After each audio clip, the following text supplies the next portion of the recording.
Hello friends, आप सभी का यूपीएससी पीसीएस एस्पिरेंट चैनल में स्वागत है। इस वीडियो में हम देखेंगे दृष्टि आईएएस की प्रीलियम टेस्ट सीरीज 2023 की टेस्ट नंबर 9, जिसकी हम लोग क्वेश्चन नंबर 1 to 41 देख चुके हैं। आज हम 42 से स्टार्ट करेंगे, ठीक है। अगर यदि आप न्यू हैं तो इस चैनल्स को प्लीज़ सब्सक्राइब, लाइक एवं शेयर कर दीजिएगा अपने दोस्तों एवं भाई बहनों में जो सिविल सर्विस एग्जामिनेशन की तैयारी करना चाहते हैं। और साथ ही इसमें जो है previous year prelims plus mains दोनों की जो है क्वेश्चन एनालिसिस होता है, वो भी आप देख सकते हैं। प्री की यहाँ पे जो क्वेश्चन डाला हुआ है, ठीक है, प्रीवियस ईयर, वो देख सकते हैं जाके। प्लेलिस्ट बना है, एनसीईआरटी को कुछ वीडियो है और पर्यावरण एवं परिस्थिति की भी चल रही है अभी प्री के लिए, ठीक है। दृष्टि आईएएस की क्विक बुक वो आप देख सकते हैं और टॉपर्स को भी देख सकते हैं। इसके लिए इसे सब्सक्राइब कर ले, प्लेलिस्ट में जाकर वो सब देख सकते हैं। तो चलिए स्टार्ट करते हैं इसको। ये क्या है, ये 2 दिन से वीडियो इसकी डला हुआ नहीं था, ठीक है, कुछ प्रॉब्लम के कारण, तो आज इसमें डल रहा है। तो आप लोग क्या कीजिए, आप कंटिन्यू इसमें बने रहिए और टेलीग्राम ज्वाइन कर लीजिएगा। टेलीग्राम में पीडीएफ आज अपलोड हो जाएगा, ठीक है। तो चलिए निम्नलिखित कथनों पर विचार कीजिए। संकेतक पराजितियाँ निगरानी कर रहे जीव विज्ञानों के लिए कभी कभी प्रारंभिक चेतावनी के रूप में कार्य करती है। तो जो है संकेतिक पराजितियाँ, ठीक है, जो संकेतक पराजितियाँ निगरानी कर रहे हैं जीव विज्ञानों के लिए कभी कभी प्रारंभिक चेतावनी के रूप में कार्य करता है। तो ये सही है, ठीक है। क्या है, कथन 1 सही है। माइक्रोफाइट्स सल्फर डाइऑक्साइड के प्रति संवेदनशील होते हैं, ये भी सही है। माइक्रोफाइट्स होते हैं क्या, माइक्रोफाइट्स सल्फर डाइऑक्साइड के प्रति संवेदनशील होते हैं, दोनों सही है। तो उपयुक्त कथनों में से कौन सा सही है, तो दोनों है, इसलिए सी नंबर हो जाएगा इसका सही आंसर, ठीक है। 1 और 2 दोनों। आगे बढ़े हम 42 नंबर। निम्नलिखित कथनों पर विचार कीजिए। अगर इसकी आप व्याख्या देखना चाहते हैं तो यहाँ पे क्या है, पीडीएफ से आप लोग ये देख लीजिएगा व्याख्या, ठीक है, ये 42 का।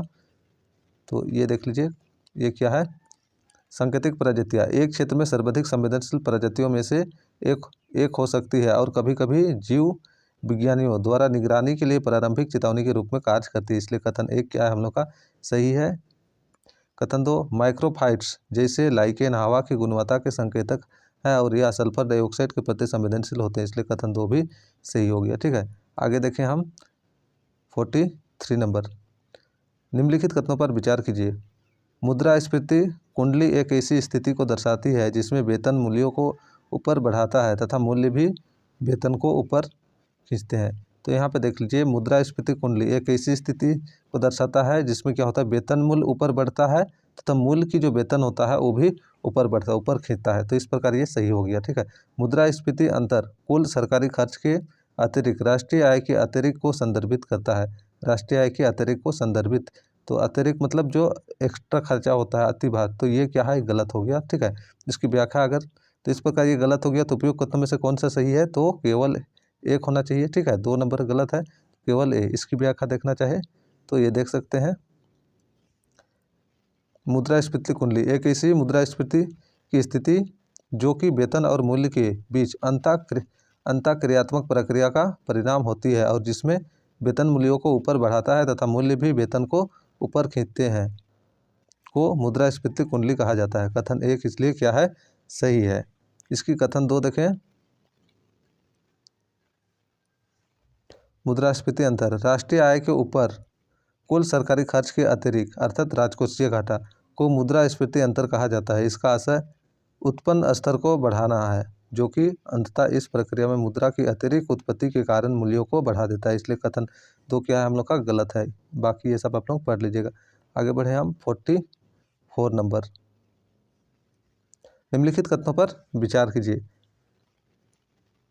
नाम मात्र प्रभावी विनिमय दर वह वास्तविक प्रभावी विनिमय दर है जिसके सापेक्ष मूल्यों का लागतों द्वारा समायोजित किया जाता है। नहीं, मूल्यों को लागतों द्वारा समायोजित नहीं किया जाता है, ठीक है। तो ये क्या हो गया हम लोग का, ये गलत हो रहा है। भारतीय रिजर्व बैंक भारतीय रुपये के NEER और RER के सूचकांकों को संकलित करता है, तो ये सही, ठीक है। भारतीय रिजर्व बैंक जो है, भारतीय रिजर्व बैंक, ठीक है, वो क्या करता है, भारतीय रुपये के जो NEER और RER के सूचकांकों को संकलित करता है। तो इस प्रकार इसका जो सही आंसर हो जाएगा, कौन सा सही है बोला जा रहा है, तो केवल और केवल 2 यानी कि बी नंबर, ठीक है। व्याख्या देख लेते हैं हम 44 की।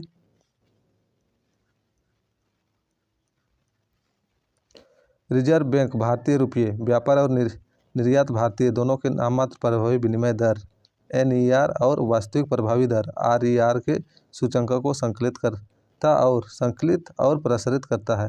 नवीनतम श्रृंखला आधार वर्ष 2015-16 के साथ बनाई जा रही है, इसलिए कथन 2 क्या है हम लोग का सही है। वास्तविक प्रभावी विनिमय दर RER एक वास्तविक प्रभावी विनिमय दर सापेक्ष कीमतों या लागतों द्वारा समायोजित है जो आमतौर पर घरेलू अर्थव्यवस्था और व्यापारिक भागीदारों के बीच मुद्रास्फीति के अंतर में दर्ज करती है, इसलिए कथन 1 क्या है हम लोग का गलत है। कथन 1 गलत है। ठीक है, आगे बढ़े हम 45।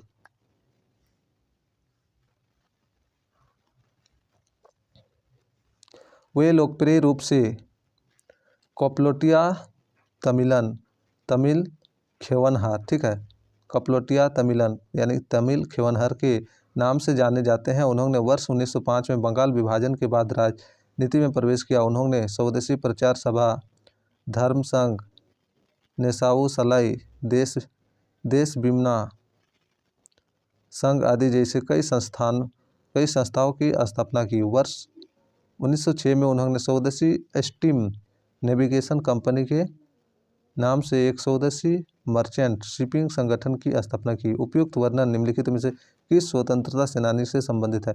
तो ये जो है उपयुक्त में से कोई नहीं। ठीक है, यहाँ पे क्या है, बंशीनाथन, तिरुपुर, ठीक है, तिरुपुर कुमारन या सुब्रमण्यम भारती। तो ये जो है ये तीनों में से किसी के बारे में नहीं है। ठीक है, 45 हम लोग देख सकते हैं यहाँ पे। ठीक है, त्रिचंद्रन पिल्लई, ठीक है, ये क्या है, वे लोकप्रिय रूप से चिदंबरम पिल्लई, ठीक है, चिदंबरम पिल्लई वे लोकप्रिय रूप से कप्लोटिया थमिजान, तमिल खेवनवार और चेकिलुत्था सेमोनन। तो यहाँ पे देख लीजिए ये क्या था, जो लोकप्रिय रूप से कप्लोटिया थमिजान कौन थे? ठीक है, तो ये चिदंबरम पिल्लई, ठीक है, और चिदंबरम पिल्लई यहाँ पे नहीं है, चिदंबरम पिल्लई यहाँ पे नहीं है, इसलिए उपयुक्त में से कोई नहीं हो गया। आगे बढ़े हम 45 तक देख चुके हैं। बैजी भूलन और बोटो निम्नलिखित में से जानवरों की प्रजाति की क्षेत्रीय नाम, ठीक है, कौन से जानवरों के क्षेत्रीय नाम है? तो ये क्या है, फ्रेश वाटर डॉल्फिन, ठीक है, फ्रेश वाटर डॉल्फिन की है। किसकी है? फ्रेश वाटर डॉल्फिन की है। आगे बढ़े हम, इसकी आप लोग देख लीजिएगा 46, ठीक है, 46 की व्याख्या आप लोग,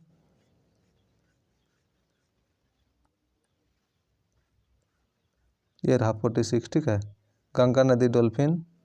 तो यहाँ से आप लोग देख लीजिएगा।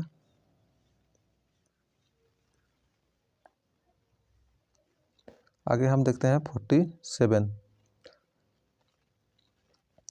नियोजन के प्रकारों के संदर्भ में निम्नलिखित कथनों पर विचार कीजिए। सोवियत नियोजन मॉडल अनिवार्य प्रकार के नियोजन का असली उदाहरण है। नहीं, सोवियत नियोजन मॉडल जो है अनिवार्य प्रकार के नियोजन का असली उदाहरण नहीं है।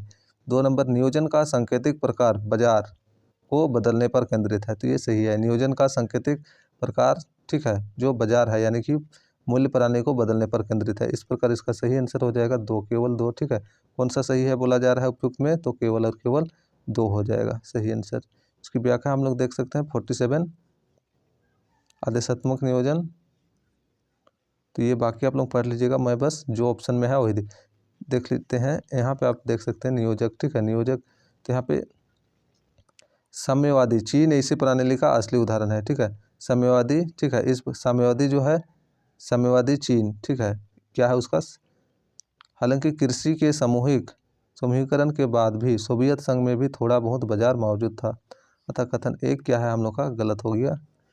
तो ये आप लोग पढ़ लीजिएगा इसकी व्याख्या पूरी, ठीक है। आगे बढ़े हम 48।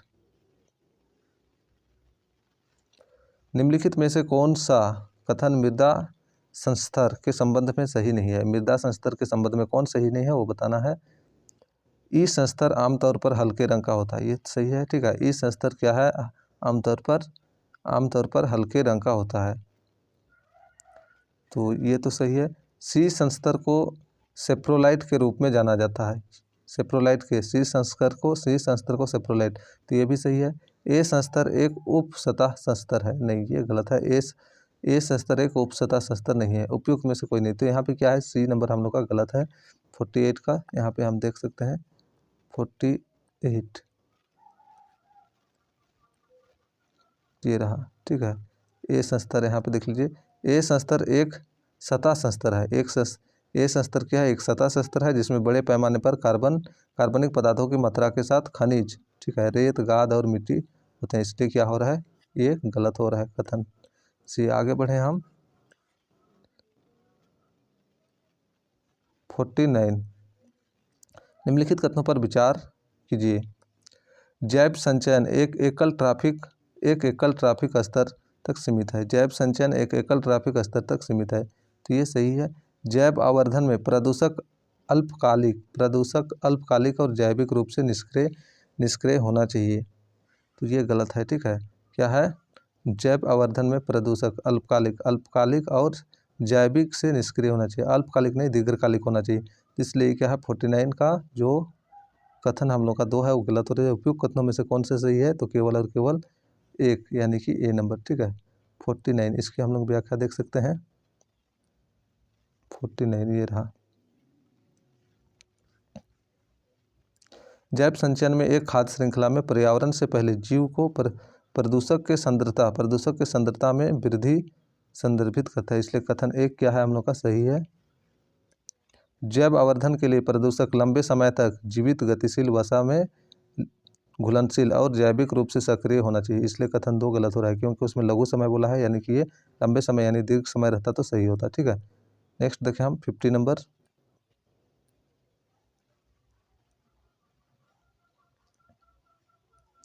प्रोजेक्ट 17A निम्नलिखित में से किससे संबंधित है। प्रोजेक्ट 17A किससे संबंधित है ये बताना है। भारत में खाद्यान्नों का उत्पादन बढ़ाने के लिए बायो इंजीनियर कीटनाशक बनाने की परियोजना, नहीं इससे संबंधित नहीं है। प्रोजेक्ट 17A इससे संबंधित नहीं है। भारतीय नौसेना द्वारा स्टीलथ गाइडेड मिसाइल फ्रिगेट्स की एक श्रृंखला के निर्माण की परियोजना। भारतीय नौसेना द्वारा स्टील्थ गाइडेड मिसाइल फ्रिगेट्स की एक श्रृंखला के निर्माण की परियोजना, तो ये सही है, ठीक है। ये क्या है, प्रोजेक्ट 17A से संबंधित है, तो इसका सही आंसर क्या हो जाएगा, बी 50। इसकी आप लोग व्याख्या देख सकते हैं, ये रहा 50, ठीक है। Project 17A, project 17 alpha frigates यानी कि P-17A को परिभाषित नौसेना द्वारा वर्ष 2019 में स्टील्थ गाइडेड मिसाइल फ्रिगेट्स के एक श्रृंखला के निर्माण के लिए लॉन्च किया गया था, इसलिए विकल्प बी क्या है, सही है। आगे बढ़े हम 51। भारत में गरीबी आकलन के लिए गठित निम्नलिखित समितियों पर विचार कीजिए, ठीक है। भारत में गरीबी आकलन के लिए गठित निम्नलिखित समिति पर अलग समिति, लकड़ावाला समिति, तेंदुलकर समिति, रंगराजन समिति, निम्नलिखित में से कौन सी इन समितियों के गठन का सही काल अनुक्रम है। कौन सा सही काल अनुक्रम है बोल रहा है, ठीक है। तो इसमें जो है सबसे पहले कौन सा हुआ था, फिर उसके बाद कौन सा, वो बताना है। तो सबसे पहले जो यहाँ पे 1 नंबर अलग समिति, फिर 2 नंबर हुआ था, ठीक है, फिर 3, 4। तो इसका जो सही जैसे दिया वैसी है, यानी कि डी नंबर इसका हो जाएगा, कितना, डी नंबर, ठीक है। इसकी व्याख्या हम लोग देख सकते हैं 51 देख सकते हैं। स्वतंत्रता के बाद गरीबी आकलन, BM डांटकर एवं रथ द्वारा अध्ययन। अलग समिति यहाँ पे देख सकते हैं, अलग समिति 1979 में बना था। उसके बाद लकड़वाला समिति 1993 में बना। तेंदुलकर समिति देख सकते हैं 2009 में, और कैलोरी खपत आधारित गरीबी अनुमान, एक समान गरीबी रेखा पर। उसके बाद देख सकते हैं रंगराजन समिति 2014 में बना था, ठीक है। तो सबसे बाद में रंगराजन समिति बना था, इसलिए विकल्प डी इसका सही आंसर हो गया, ठीक है, रंगराजन समिति। आगे देखते हैं हम लोग 52 नंबर। निम्नलिखित में से कौन से जैव विविधता में ह्रास के संभावित कारण है। जैव विविधता, ठीक है, जैव विविधता के ह्रास के संभावित कारण, आवास विखंडन, ठीक है, आवास विखंडन क्या है, आवास। निम्नलिखित में से कौन से जैव के ह्रास, यानी कि ह्रास किसके कारण होता है, तो आवास विखंडन के कारण भी क्या होता है, आवास विखंडन के कारण जैव विविधता में ह्रास होता है, तो ये सही है। प्रदूषण के कारण भी होता है, तो ये भी सही है। संसाधनों का अत्यधिक दोहन से भी जैव में विविधता होता है, यानी उसमें विविधता में कमी आता है। परागण की कमी, इससे भी होता है, यानी कि सब सही है, इसलिए इसका सही आंसर क्या हो जाएगा हम लोग का डी। कितना हो जाएगा सही आंसर डी। उपयुक्त उत्तर में सही उत्तर चुनने के लिए कोड का प्रयोग करना है, तो सभी सही है, इसलिए 1 2 3 4 व्याख्या आप लोग इसकी देख लीजिएगा। 53 आगे बढ़े हम। निम्नलिखित परिच्छेद पर विचार कीजिए। या वनस्पति आवरण रहित भूमि के एक विस्तार में मृदा से एक समान रूप से पतली परतों के रूप को संदर्भित करता है। वर्षा के बूंदे मृदा के कणों को अलग कर देती है, जो अपवाह के रूप में निक्षेपण बिंदु से नीचे की ओर प्रवाहित होते हैं। उपयुक्त में से किस प्रकार के अपर्दन का वर्णन किया गया है, तो ये जो अपर्दन है वो क्या है, ये हम लोग का परत अपर्दन। किस प्रकार का अपर्दन, परत अपर्दन होगा ये, तो इसकी सही आंसर क्या हो जाएगा डी, परत अपर्दन। ये जो क्वेश्चन नंबर है हम लोग का 53, इसकी व्याख्या देख सकते हैं 53 की।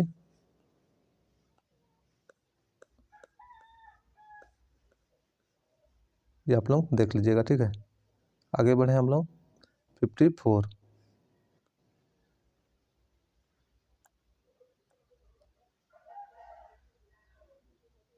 इकोटन के संदर्भ में निम्नलिखित कथनों पर विचार कीजिए। इकोटन से रिलेटेड है, ठीक है। या दो से अधिक विभिन्न परिस्थिति एक तंत्रों के बीच एक संक्रमण क्षेत्र है, तो ये सही है इकोटन, ठीक है। मैंग्रोव वन इकोटन का एक उदाहरण प्रस्तुत करता है, ये भी सही है। मैंग्रोव वन क्या है, इकोटन का उदाहरण है। इकोटन के क्षेत्र में कोर प्रभाव दिखाई देते हैं, तो ये भी सही है। इकोटन के क्षेत्र में कोर प्रभाव दिखाई देते हैं, तीनों सही है। तो उपयोग कथनों में कौन सा सही है, इसलिए इसका सही आंसर हो जाएगा तीनों, 1 2 3, यानी कि हम लोग का ए नंबर। आगे बढ़े हम। निम्नलिखित युग्मों पर विचार कीजिए। हाइड्रोजन के प्रकार और स्रोत। ब्राउन हाइड्रोजन प्राकृतिक गैस नहीं, ब्राउन हाइड्रोजन क्या है, कोयला से बनता है। ब्राइट हाइड्रोजन किससे बनता है, कोयला से, इसलिए गलत हो गया। ग्रे हाइड्रोजन जो है प्राकृतिक गैस से बनता है, तो ये भी गलत हो गया। ब्लू हाइड्रोजन कोयला से, तो ये भी क्या है, सही है, ठीक है। तो हम लोग का निम्नलिखित युग्म से कितने सही सम्मिलित है, तो केवल एक है, ठीक है, 3 नंबर से। इसका सही आंसर हो जाएगा बी। व्याख्या आप लोग देख लीजिएगा। आगे बढ़े हम, कितना देखेंगे 55 56। परिस्थितिक निकेत के संदर्भ में निम्नलिखित कथनों पर विचार कीजिए। परिस्थितिक संदर्भ, ठीक है, निकेत के संदर्भ में। प्रतिस्पर्धा में अंतिम सीमा निकेत मूल निकेत के से व्यापक है, नहीं। प्रतिस्पर्धा में अंतिम सीमा निकेत मूल निकेत से व्यापक होता है, नहीं, व्यापक नहीं होता है, ये गलत हो गया। किसी भी 2 प्रजातियों में समान निकेत नहीं हो सकते, तो देख लीजिए, किसी भी 2 प्रजातियों में समान निकट नहीं होता। क्या है, आवास में 2 प्रजातियां रह सकते हैं लेकिन निकेत में नहीं, ठीक है। पर्यावरण में परिस्थिति में ये चल रहा है हम लोग का, वो आप लोग देख सकते हैं। तो इस प्रकार इसका केवल कथन 2 सही हो गया। उपयुक्त कथनों में से कौन सा सही, तो केवल और केवल 2। आगे बढ़े हम। एकीकृत जल संसाधन प्रबंधन के संदर्भ में निम्नलिखित कथनों पर विचार कीजिए। एकीकृत जल संसाधनों IWRM के अंतर्गत वन वाटर अप्रोच मानता है कि सभी प्रकार का जल मूल्यवान है, चाहे उसका स्रोत कुछ भी हो, तो ये सही है, ठीक है। IWRM के अंतर्गत क्या है, सभी प्रकार के जो वाटर है उसको क्या है, मूल्यवान बनता है, तो ये सही है। पारंपरिक प्रबंधन के तहत जल का कई बार पुनः उपयोग और पुनः चक्रण किया जाता है, तो देख लीजिए गलत है। कई बार क्या है, पुनः उपयोग और पुनः चक्रण, यानी कि दूषित जल को किया जाता है, ठीक है। सभी जो शुद्ध जल भी होता है उसको नहीं किया जाता, इसलिए क्या हो रहा है हम लोग का गलत हो रहा है। IWRM के अंतर्गत पेयजल, अपशिष्ट जल और वर्षा जल का सामूहिक रूप से प्रबंधन होता है, तो ये सही है, ठीक है। क्या है, IWRM के अंतर्गत पेयजल, अपशिष्ट जल और वर्षा जल का सामूहिक रूप से प्रबंधन किया जाता है, तो ये सही है। तो 2 नंबर से गलत है, 1 और 3 सही है। उपयुक्त कथनों में से कौन सा सही है, तो 1 और 3 सी नंबर हो जाएगा इसका, ठीक है। व्याख्या आप लोग देख लीजिएगा। आगे बढ़े हम 58।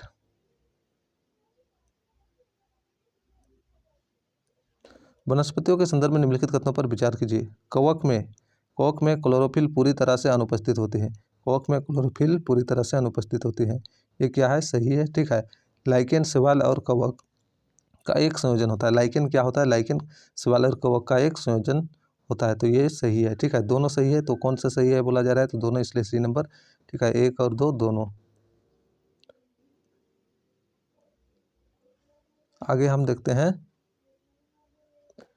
59 नंबर। ठीक है, तो आप अगर यदि क्या है न्यू है तो प्लीज़ इस चैनल को सब्सक्राइब, लाइक एवं शेयर कर दीजिएगा। ठीक है, और कमेंट कीजिएगा। ठीक है, किस प्रकार लगा ये वीडियो उसके लिए आप लोग कमेंट कीजिएगा।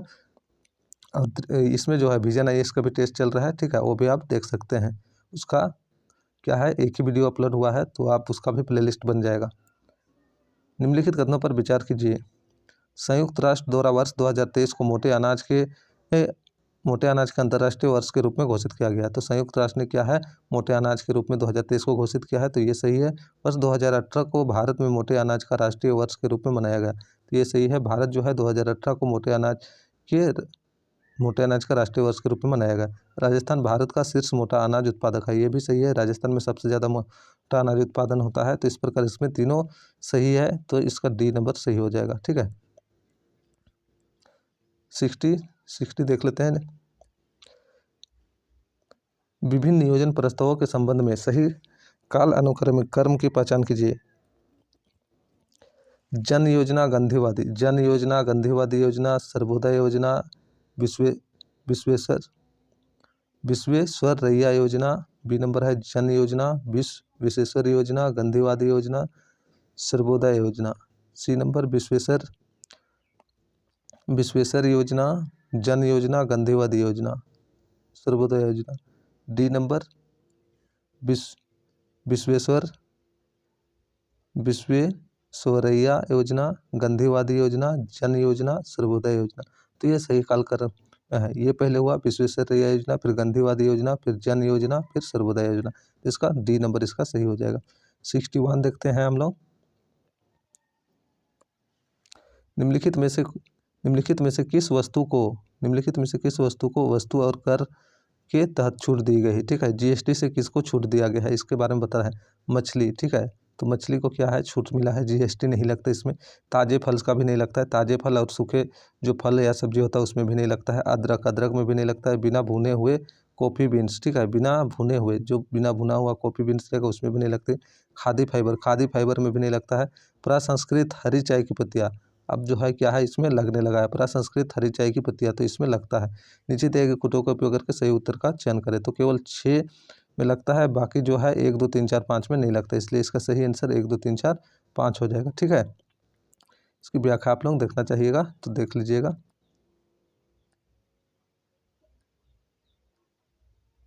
आगे हम लोग बढ़े 62 नंबर, तो ये देख लीजिए।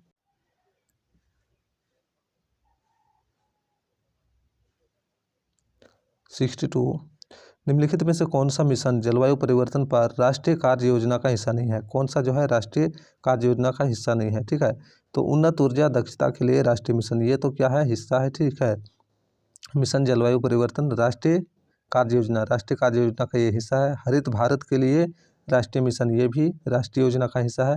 सतत कृषि के लिए राष्ट्रीय मिशन, ये भी योजना का हिस्सा है। राष्ट्रीय स्वच्छ गंगा मिशन, ये क्या है गंगा से रिलेटेड है। ठीक है, राष्ट्रीय स्वच्छ गंगा मिशन, तो ये इसका हिस्सा नहीं है। मिशन जलवायु परिवर्तन से ये संबंधित नहीं है, इसलिए इसका सही आंसर डी हो गया। ये जो है स्वच्छ गंगा, ठीक है, यानी कि गंगा मिशन से ये रिलेटेड है। 63 देखते हैं। हाल ही में समाचारों में देखा गया सिनर्जी अभ्यास निम्नलिखित में से किससे संबंधित है। तो सिनर्जी अभ्यास किससे संबंधित है ये बताना है। तो ये जो है साइबर सुरक्षा से। ठीक है, सिनर्जी अभ्यास किससे संबंधित है, साइबर सुरक्षा से, तो ए नंबर इसका सही आंसर हो जाएगा। 64 भारत में विनिवेश नीति के संदर्भ में निम्नलिखित कथनों पर विचार कीजिए। रणनीतिक विनिवेश एक केंद्रीय सार्वजनिक क्षेत्र के उद्यम से सरकार की 25% हिस्सेदारी की बिक्री को संदर्भित करता नहीं, ये गलत है, 25% नहीं करता है। भारत एल्यूमिनियम कंपनी रणनीतिक विनिवेश की प्रक्रिया में गुजरने वाली पहली PSU थी, नहीं। तो ये दोनों कथन क्या हो गया हम लोग का गलत हो गया, इसलिए इसमें सही आंसर कौन सा है, ना तो एक ना ही दो। ठीक है, 64 इसकी व्याख्या देख लेते हैं हम लोग थोड़ी से।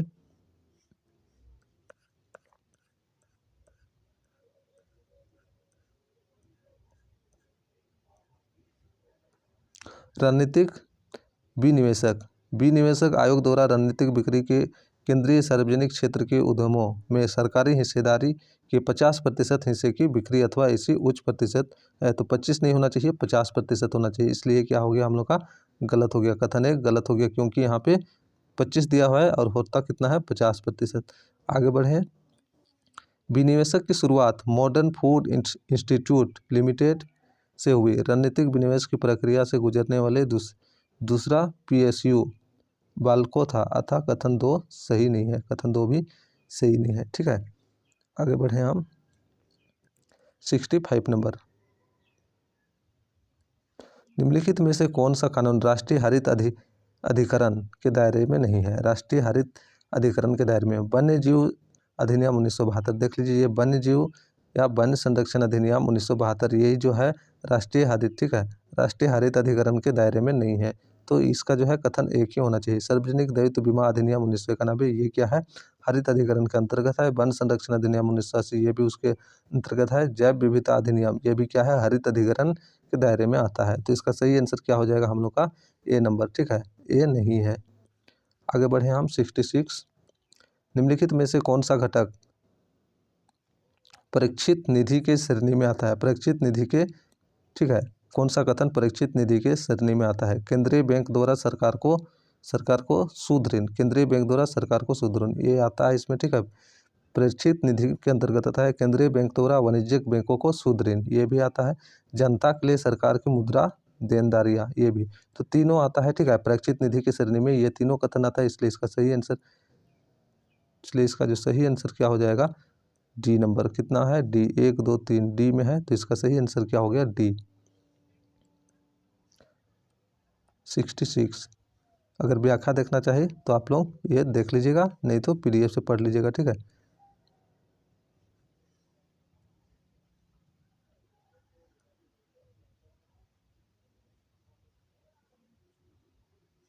आगे बढ़े हम 67। पंजीकृत गैर मान्यता प्राप्त राजनीतिक दलों के संबंध में निम्नलिखित में से कौन सा कथन सही नहीं है? कौन सा कथन सही नहीं है वो बताना है। पंजीकृत गैर मान्यता, ये राज्य निर्वाचन आयोग, ये राज्य निर्वाचन आयोग में पंजीकृत है, राज्य निर्वाचन आयोग में पंजीकृत है। तो ये पंजीकृत गैर मान्यता, देख लीजिए, गैर मान्यता है तो ये क्या है? राज्य निर्वाचन आयोग में पंजीकृत नहीं होना चाहिए। क्या होना चाहिए? नहीं होना चाहिए, ठीक है। कौन सा कथन सही नहीं है? तो फर्स्ट वाला कथन ही सही नहीं है, ठीक है। तो इसका ए नंबर, बाकी देखने का जरूरत नहीं, ठीक है। तो 60 नंबर, 67 नंबर ये देख लीजिए, ये आप पढ़ना चाहिए तो पढ़ लीजिएगा, ठीक है। आगे बढ़े हम 68 नंबर। निम्नलिखित में से कौन सा कथन मुद्रास्फीति के संबंध में सही नहीं है? मुद्रास्फीति के संबंध में कौन सा सही नहीं है ये बताना है। यह एक ऐसी परिदृश्य को दर्शाता है जिसमें सरकारी ऋण की वास्तविक मूल्य में वृद्धि होती है। नहीं, यही सही नहीं है, ठीक है। कौन सा सही नहीं है? इसमें बोल रहा है मुद्रास्फीति ऐसी परिदृश्य को दर्शाता है जिसमें सरकारी ऋण की वास्तविक मूल्य में वृद्धि होती है। इसमें मूल्य में वृद्धि होती है बोल रहा है, ये नहीं होता है। तो ये कथन नंबर 1 ही क्या है इसका? गलत है, 68 का, ठीक है। 68 देख सकते हैं, मुद्रास्फीति कर या लोगों की आय की कीमत पर सरकारी व्यय को बनाए रखने की स्थिति है। ऐसा लगता है कि महंगाई कर के रूप में कार्य कर रही है। इस प्रकार मुद्रास्फीति कर शब्द को सेनियोरेज के रूप में भी जाना जाता है। तो आप इसकी पूरा पढ़ लीजिएगा, ठीक है। इसका सही आंसर क्या है? ए है। आगे बढ़े हम 69।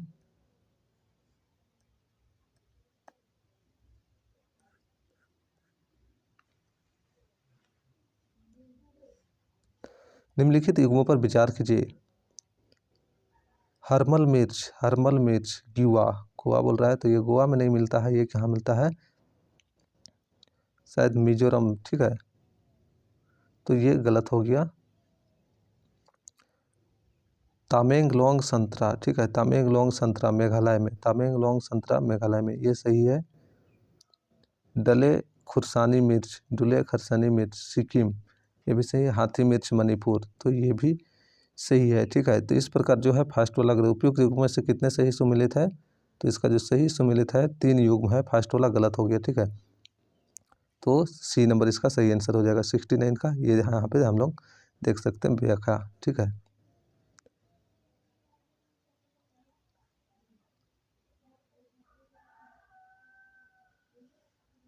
देख लीजिए, हरमल मिर्च गोवा, हरमल मिर्च गोवा, तो ये गोवा जो दिया हुआ है हरमल मिर्च, ये क्या है, सही है, सही नहीं है बोल रहे थे, ये क्या है, हरमल मिर्च गोवा, ये क्या है, सही है। आगे हम लोग देख सकते हैं तालमेंग संतरा मणिपुर, तालमेंग संतरा मणिपुर, तो ये सही नहीं है। तालमेंग संतरा कहाँ पे मिलता है, मणिपुर में मिलता है। तालमेंग संतरा मणिपुर में मिलता है, मेघालय में नहीं, ठीक है। तो ये हम लोग का गलत हो गया। तालमेंग संतरा कहाँ मिलता है, मणिपुर में मिलता है। आगे देख सकते हैं डले खुरसानी मिर्च, ये सिक्किम में मिलता है। डले खुरसानी मिर्च सिक्किम में मिलता है, इसलिए सही सम्मिलित है। हाथी मिर्च मणिपुर में मिलता है, इसलिए ये भी सही है। आगे बढ़े, हम 70 नंबर देखते हैं।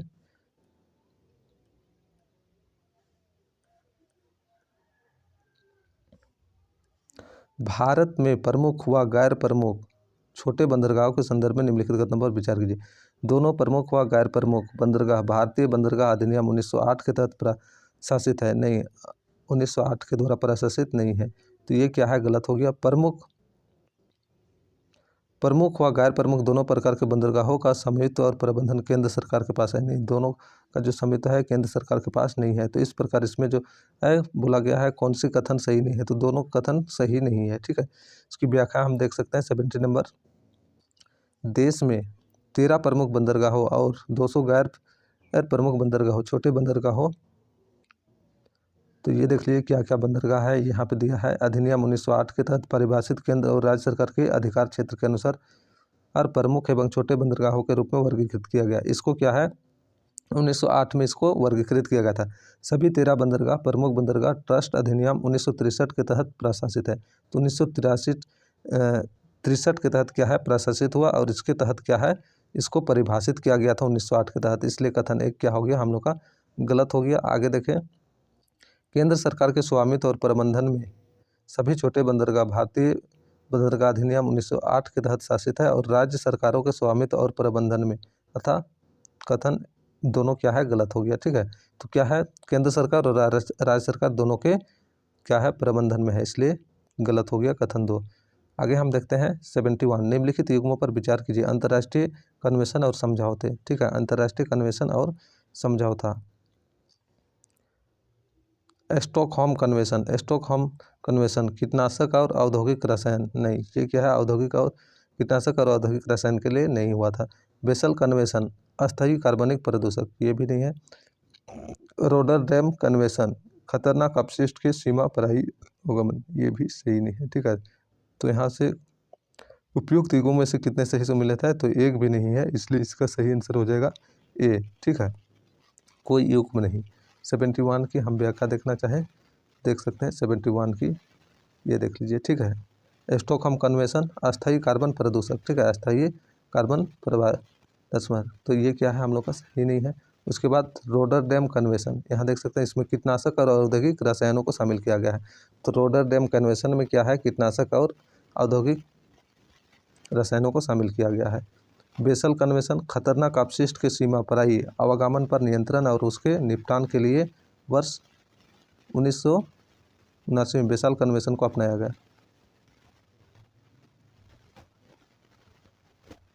तो ये आप देख लिए, ठीक है। आगे बढ़े हम 72। कभी कभी समाचारों में देखा जाने वाला ऑपरेशन गियर बॉक्स किससे संबंधित है, तो ऑपरेशन गियर बॉक्स जो है नस्ली दवाओं की तस्करी से संबंधित, किसे, नस्ली दवाओं की तस्करी से, इसलिए जो होगा इसका सही आंसर क्या हो जाएगा, डी हो जाएगा। इसकी व्याख्या आप लोग देख लीजिएगा। आगे देखते हैं 73 नंबर। कृषि लागत और मूल्य आयोग CACP के संदर्भ में निम्नलिखित कथनों पर विचार कीजिए। यह वित्त मंत्रालय के एक संलग्न कार्यालय के रूप में कार्य करता है, नहीं, या वित्त मंत्रालय के एक संलग्न कार्यालय के रूप में कार्य नहीं करता है। इसकी सिफारिशें सरकार के लिए बाध्यकारी है, नहीं, सिफारिश क्या है, सरकार के लिए बाध्यकारी नहीं है। तो इसलिए दोनों कथन क्या हो रहा है, हम लोग का गलत हो रहा है। इसमें से कौन सा सही है, तो ना तो एक ना ही दो, इसलिए इसका सही आंसर हो जाएगा डी, ठीक है, 73। तो ये हम लोग देख सकते हैं 73 नंबर। कृषि लागत और मूल्य आयोग, कृषि लागत और मूल्य आयोग भारत सरकार के कृषि और किसान कल्याण मंत्रालय का एक संलग्न कार्यालय है। देख लीजिए किस क्या है, कृषि और किसान कल्याण मंत्रालय का एक संलग्न कार्यालय है, जो जनवरी 1965 में अस्तित्व में है, इसलिए कथन एक क्या हो रहा है, गलत हो रहा है। CACP प्रत्येक वर्ष अपनी रिपोर्ट में अलग अलग फसलों के 5 समूहों के लिए, जैसे कि खरीफ फसल, रबी फसल, गन्ना, कच्चा जूट और खोपरा के लिए सरकार सिफारिशें प्रस्तुत करती है। इसलिए ये रिपोर्ट केवल सिफारिशें है, सरकार के लिए बाध्यकारी नहीं है, इसलिए कथन 2 भी गलत हो गया। ठीक है, आगे देखें हम 74 नंबर।